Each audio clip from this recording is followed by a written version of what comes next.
The Newsday continues here on One News Now. I'm Denise Tan. PhilHealth admits that operations are greatly affected by the recent hacking of their database. In an interview with Radio 5, PhilHealth spokesperson Dr. Israel Vargas said that 72 of their workstations in the head office were impacted by the Medusa ransomware. The state insurer's IT team and the DICT are fixing access to members' data, e-claims, collection portals, as well as a PhilHealth website. Vargas assured again that personal and medical information of members have not been compromised. Hackers are asking for $300,000 or roughly 17 million pesos for the PhilHealth database they stole. The state insurer reiterated they are not paying any ransom. Around 72 stations were identified to be affected, and there are application servers na naapektuhan po na nag-cause ng effect sa ating e-claim system. Even ang mga hospitals ay hindi po magamit ang ating system para po sa online, kung kaya't we shifted now to manual operations. Technically po, malala po siya. In other news, President Bongbong Marcos is set to visit Saudi Arabia next month. The Foreign Affairs Department said Marcos Jr. will attend the ASEAN Gulf Cooperation Summit. The chief executive will also have bilateral meetings. It is still unclear, though, if the chief executive will meet with the Saudi Crown Prince Mohammed bin Salman. Last year, Prince Mohammed vowed to settle the unpaid wages of over 10,000 displaced OFWs. That promise is yet to be delivered. Over at the Senate, several priority measures have been approved on third and final reading. Among these is the new Philippine Passport Act, which aims to streamline the passport application process. Under Senate Bill number 2001, an electronic one-stop shop will be established on the Foreign Affairs Department's website. Overseas Filipino workers and senior citizens are no longer required to personally appear before officers when renewing their passports. Meanwhile, the Public-Private Partnership Act has also hurdled the upper chamber.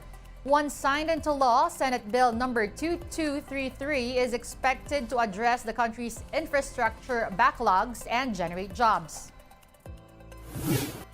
Lawmakers now join mounting calls to oppose the removal of the rice import tariff. Even the presidential sister is against the proposal. Shaila Francisco with the details. After their rally last week, farmers are back at the Finance Department today to oppose the agency's proposal to reduce and even remove the tariff on rice imports. This time around, more people are rallying behind farmers, including the sister of the president, Senator Amy Marcos. Nakikisuporta lang ako, may dala akong tubig, nagdala na rin ako ng tinapay, palibasa wala ng bigas. Ayan, para lang makatulong sa kanila. Total, hindi papayag si Bongbong dito. Sigurado ako dyan. Dahil lagot tayo sa tatay ko. Palulusutin itong reduction o di kaya zero tariff na importasyon sa kasagsagan ng anihan. Sobra naman sila. There is fear among protesters that economic managers may push for the lower tariff once Congress goes on recess this week. Under the rice liberalization law, the president has the power to adjust rates when the Senate and House are not in session. Former Agriculture Secretary Leonardo Montemayor says this has happened before. Bago mag-recess ang Kongreso, ay alerted na po ang mga mambabatas natin na maging alisto po sila dito po sa pakana, itong palusot na ginagawa po ng ating economic managers. Kung nasa recess pong Kongreso, susubukan po ng ating mga economic managers, paiikutan po ang ating Pangulo. Idadamay po ang ating Pangulo, idadamay po ang ating magsasaka. Farmers are sounding the alarm because adjusting or removing tariffs would just encourage more rice imports that could affect sales of local produce. And this could also affect cash aid for farmers since excess collection from tariffs is allocated for them. May magsasaka ba na makakabili ng traktor? May magsasaka ba na makakabili ng harvester? Umaasa lang kami sa tulong ng gobyerno. Instead of removing tariffs, farmers suggest that the 12.8 billion peso excess tariff in 2022 and more from the collection should be given to them. Farmers have yet to receive the 5,000 peso cash aid promised to them this year. Yung ayuda, very important yun, no? Kasi yung cost of production, at least yung subsidy na ibigay, paggamit yan pa sa oil na patubig nila. Malaking bagay yung may bigay. Bakit yung mga rice retailers, ngayon lang sila naapektuhan ng problema sa bigas? Binibigyan nila kaagad na 15,000 na kasayuda. Kaya nga ang panawagan ko, balansihin nila ang sitwasyon. Huwag lang naman yung mga traders, importers ang sinusuportahan nila. Tingnan naman nila ang kalagayan namin. The Agriculture Department says it will follow up the request for the release of the cash aid from the Budget Department.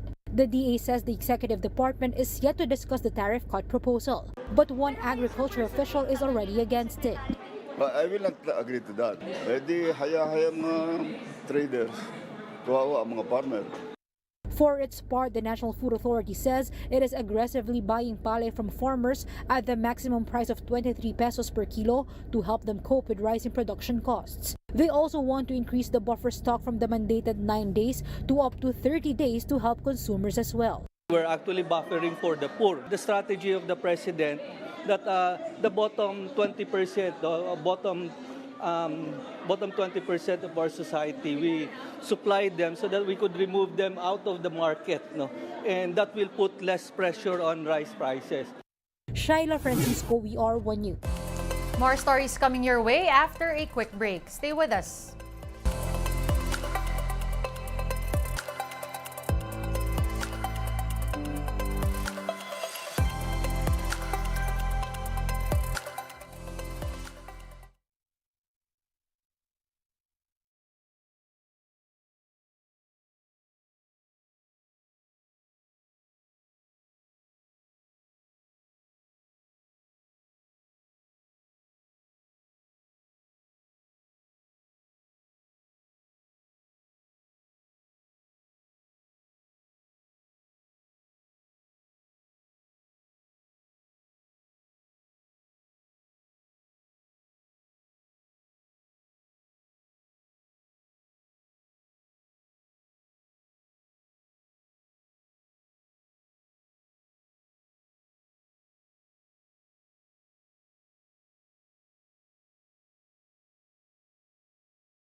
You're still watching One News Now. I'm Denise Tan.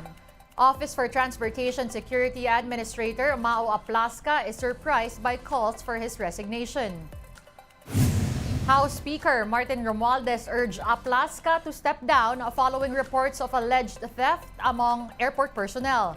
Romualdez also said that he would personally block the OTS's 2024 budget if Aplasca refuses to quit. In response, the OTS chief said he has done nothing wrong and that he only wants to cleanse his department. While he takes full responsibility for what his office lacks, Aplasca stressed that he will not allow anyone to humiliate him.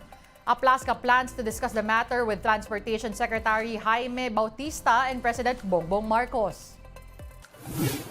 Here now is a glance at today's other top stories. A magnitude 6.6 quake rocked Davao Occidental at around 9:40 this morning. The tremor's epicenter was Balut Island in the municipality of Sarangani with a depth of 122 kilometers. PHIVOC said aftershocks are expected but there are no tsunami threats. One debt watcher believes that country's growth forecast will be slashed amid inflation spikes and monetary tightening. S&P Global Ratings said the Philippine economy will expand by just 5.2%.